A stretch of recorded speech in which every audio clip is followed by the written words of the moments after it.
solennità del 25 aprile anche con le feste pasquali.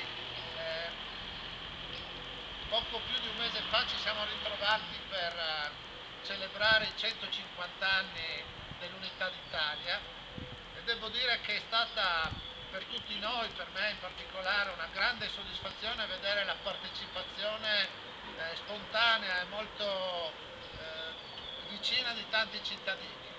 Abbiamo cercato di ricordare quella data, come ho detto, senza metterci l'enfasi o la retorica che qualche volta per alcuni di noi sembra un po' storpiare, ma con semplicità e con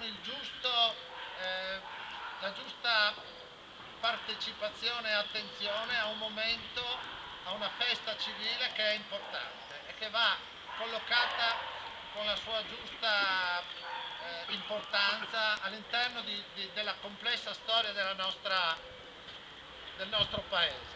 E ho avuto modo di dire allora che il risorgimento che inizia nel XIX secolo in realtà si completa, o molti pensano, io sono tra quelli, che si completi appunto il 25 aprile del 1945, quando finisce la seconda guerra mondiale.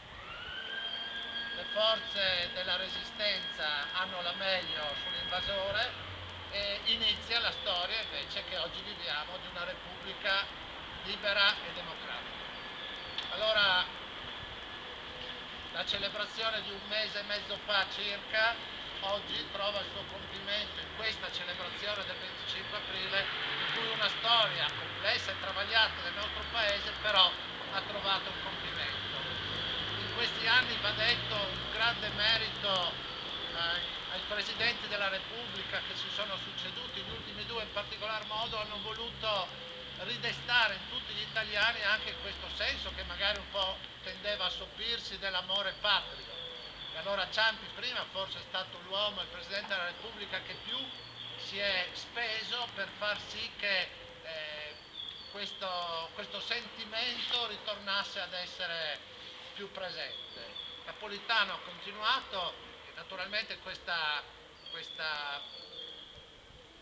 data importante dei 150 anni, va detto, ci ha restituito questo giusto sentimento e quindi anche la volontà di ricordare le date importanti della nostra storia e di festeggiare quelle che chiamiamo le feste civili, che sono momenti in cui tutti noi poniamo l'accento e cerchiamo di non dimenticare i punti importanti e le tappe fondamentali che ci hanno portato ad essere appunto una democrazia compiuta.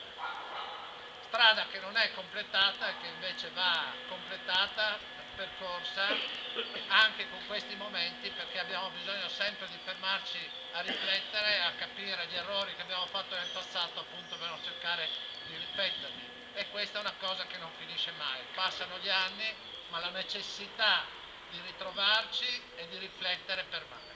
Grazie a tutti di essere stati qui con noi. Oggi noi proseguiamo per Strassoldo, chi ce la fa, poi io e chi ce la fa andiamo a Udine per la commemorazione provinciale. Grazie, auguri e buona giornata.